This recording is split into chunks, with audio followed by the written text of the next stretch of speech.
जैसा कि आप जानते हैं कि हम पिछले लेक्चर से पढ़ रहे हैं factors affecting the rate of enzyme action. तो इसमें जो हम सबसे पहला फैक्टर आज पढ़ेंगे वो है टेम्परेचर। तो चलिए चलते हैं आज के टॉपिक पे। हम बेसिकली पढ़ने जा रहे हैं टेम्परेचर को, क्योंकि टेम्परेचर एक ऐसा फैक्टर है जो एंजाइम के काम पर असरअंदाज होता है।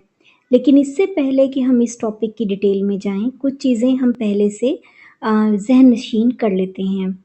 और वो बात ये है कि हम पढ़ रहे हैं एंजाइम्स।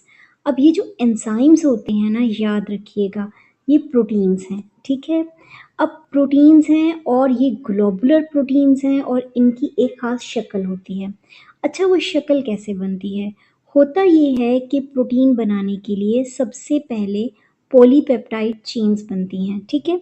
अच्छा, अब जब 2 चेन्स या 2 से ज़्यादा चेन्स इकट्ठी होती हैं, तो वो इकट्ठी होके जुड़ के बनाती हैं प्रोटीन्स, ठीक है।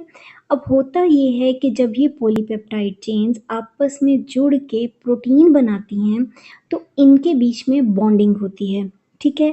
डिफरेंट किस्म की बॉन्डिंग होती है, जैसा कि हाइड्रोजन बॉन्ड्स के ज़रिए ये जुड़ती हैं, या हाइड्रोफोबिक इंटरैक्शंस के ज़रिए ये जुड़ते हैं, या आयनिक बॉन्ड के ज़रिए ये आपस में जुड़ते हैं। तो ये बॉन्डिंग के ज़रिए आपस में जुड़ते हैं, ठीक है, जिसकी वजह से हर प्रोटीन की एक ख़ास शक्ल होती है।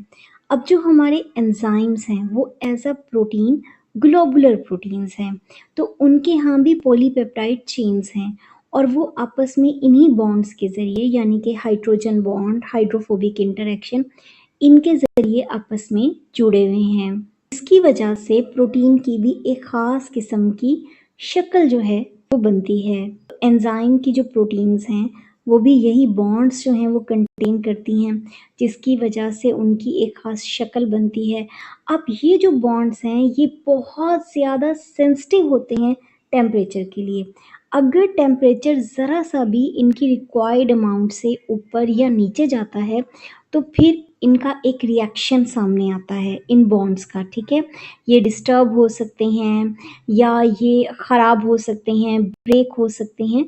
तो ये बॉन्ड्स जो एंजाइम की शक्ल को डिटरमिन कर रहे हैं, वो टेम्परेचर से बहुत ज़्यादा अफेक्टेड होते हैं। अब हम बात करेंगे ऑप्टिमम टेम्परेचर की। बात ये है कि हर एंजाइम अपनी मैक्सिमम स्पीड से काम करता है जब उसको एक ख़ास किस्म का या उसका पसंदीदा टेम्परेचर मिलता है, जिसको हम कहते हैं ऑप्टिमम टेम्परेचर।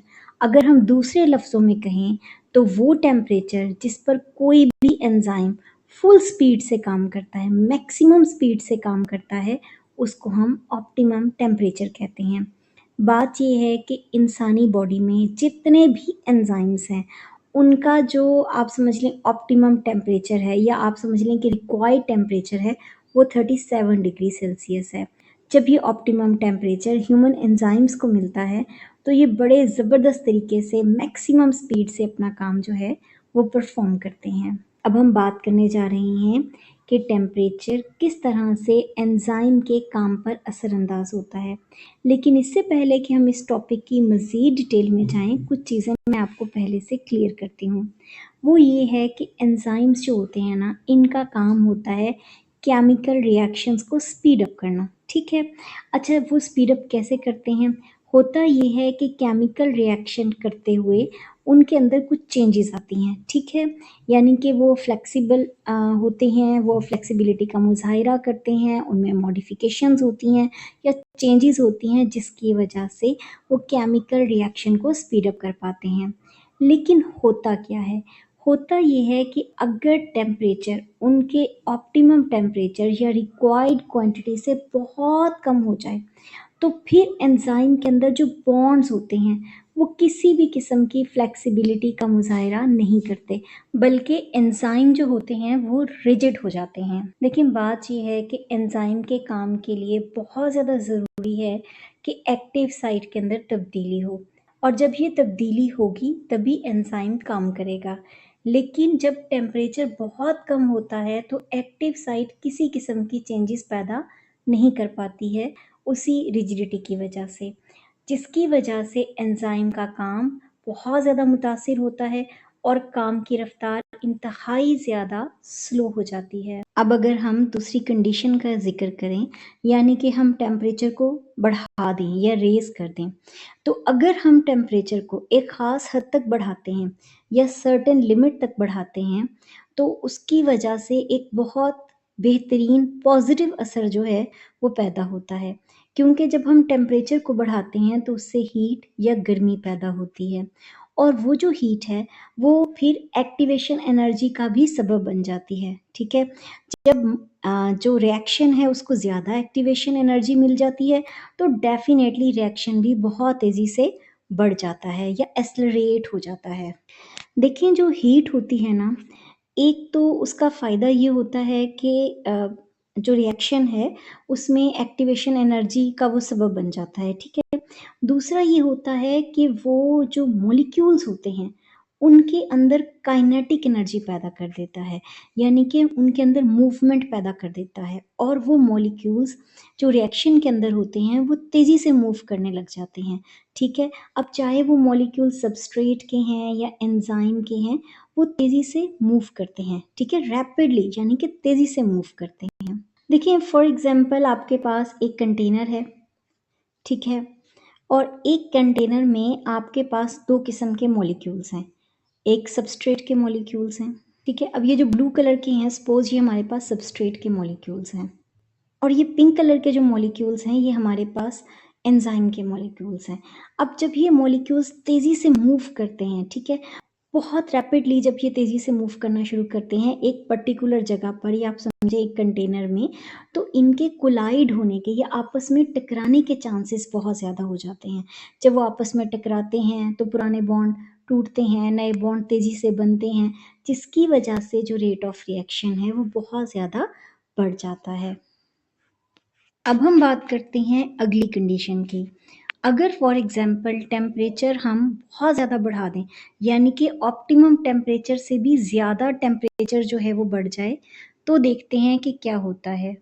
अगर टेम्परेचर बहुत ज़्यादा बढ़ जाए, जो रिक्वायर्ड लिमिट है या ऑप्टिमम टेम्परेचर है उससे ज़्यादा इंक्रीज़ हो जाए या रेज़ हो जाए, तो उसकी वजह से होता ये है कि वाइब्रेशन पैदा होना शुरू हो जाती है। यानी कि एंजाइम्स के एटम्स में वाइब्रेशन पैदा होती है, यानी कि ज़्यादा हीट मूवमेंट के साथ-साथ वाइब्रेशन भी पैदा करती है। अच्छा वाइब्रेशन क्या होती है? देखिए वाइब्रेशन से मुराद होती है कि कोई चीज़ दाएँ-बाएँ, दाएँ-बाएँ, दाएँ-बाएँ, दाएँ-बाएँ तेज़ी से मूव करे, इसको हम कहते हैं वाइब्रेशन, ठीक है? तो वाइब्रेशन पैदा होती है। अब अगर वाइब्रेशन बहुत ज़्यादा वायलेंट होने लग जाए, यानी कि बहुत ज़्यादा शदीद होने लग जाए और जो एटम्स हैं वो अपनी जगह पे तेज़ी से मूव करना शुरू कर दें इस तरह से, तो फिर होता ये है कि वो जो बॉन्ड्स होते हैं पॉलीपेप्टाइड चेन में वो अपनी जगह पे बरकरार नहीं रह पाते हैं। उनके टूटने के चांसेस हो जाते हैं और अगर ये चलता रहे तो फाइनली वो टूट जाते हैं। अब जब बॉन्ड्स टूट जाते हैं तो चेन्स अपनी जगह पर नहीं रहती। जब चेन्स अपनी जगह पर नहीं रहती हैं तो एंजाइम की वो शक्ल, वो स्ट्रक्चर नहीं रहता। नतीजा क्या होता है कि वो स्ट्रक्चर जो होता है वो ख़राब हो जाता है, वो जो शेप होती है वो तबाह हो जाती है। अब जब वो शक्ल ख़राब हो जाती है तो हमने पहले ही ज़िक्र कर दिया था कि अगर शक्ल ख़राब हो जाती है तो एंजाइम्स डीनेचर हो जाते हैं। यानी कि आप समझें कि बिल्कुल काम करने के काबिल नहीं रहते हैं, ठीक है? अब जब एंजाइम्स काम करने के काबिल नहीं रहते हैं, उनकी शक्ल ख़राब हो गई है या उनका स्ट्रक्चर ख़राब हो गया है, तो फिर एंजाइम्स केमिकल रिएक्शन को स्पीड अप नहीं कर पाते हैं, जिसकी वजह से जो रेट ऑफ रिएक्शन है वो बहुत तेज़ी से कम हो जाता है। यानी कि प्रोडक्ट बनने का सिलसिला बहुत, बहुत, बहुत स्लो हो जाता है और अगर ये सिलसिला इसी तरह से चलता रहा, सारे के सारे एंजाइम डीनेचर हो गए, तो हो सकता है कि केमिकल रिएक्शन मुकम्मल तौर पर ख़त्म हो जाए। अब यहाँ पे हम एक ग्राफ का ज़िक्र करेंगे। देखिए ग्राफ में ना 2 लाइन्स होती हैं, एक होता है एक्स एक्सिस पे और एक होता है वाई एक्सिस पे, ठीक है? अब एक्स एक्सिस पे हमने लिया है टेम्परेचर और वाई एक्सिस पर लिया है हमने रेट ऑफ रिएक्शन। अच्छा ये जो आपको यहाँ पे डॉट्स नज़र आ रहे हैं, इस पहले डॉट का मतलब है कि ये 10 डिग्री सेल्सियस है। इस दूसरे डॉट का मतलब है, ये जो दूसरा डॉट है इसका मतलब है 20 degree Celsius. Third dot 30 degree Celsius, fourth dot 40 degree Celsius, ये वाला 50 degree Celsius and this is 60 degree Celsius, ठीक है? यहाँ तक मैंने बनाया है, यानी कि हर डॉट 10 डिग्री सेल्सियस को रिप्रेजेंट कर रहा है। अब होता ये है कि जैसे-जैसे आप टेम्परेचर बढ़ाते हैं, तो रेट ऑफ रिएक्शन जो होता है वो बढ़ता जाता है, ठीक है? आप टेम्परेचर बढ़ाएँगे, रेट ऑफ रिएक्शन बढ़ेगा, यहाँ तक कि आपका ऑप्टिमम टेम्परेचर जो है वो आपको हासिल होगा। अगर आप इस ऑप्टिमम टेम्परेचर से मज़ीद आगे जाते हैं, तो रेट ऑफ रिएक्शन जो है वो डिक्लाइन होना शुरू हो जाएगा।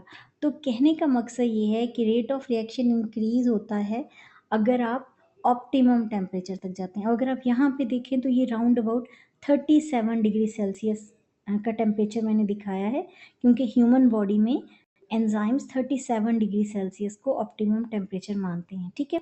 अगर आप उससे ऑनवर्ड जाते हैं तो रेट ऑफ रिएक्शन ये देखें इस तरह से डिक्लाइन होना शुरू हो जाता है। मज़ीद टेम्परेचर बढ़ाएँगे तो ये मज़ीद डिक्लाइन होना शुरू हो जाएगा। तो टेम्परेचर के बढ़ाने से याद रखिएगा रेट ऑफ रिएक्शन बढ़ेगा, लेकिन अगर आपने बहुत टेम्परेचर बढ़ा दिया तो रेट ऑफ रिएक्शन जिस तरह से ये डिक्लाइन एरो शो कर रहा है बिल्कुल वैसे ही डिक्लाइन या कम हो जाएगा।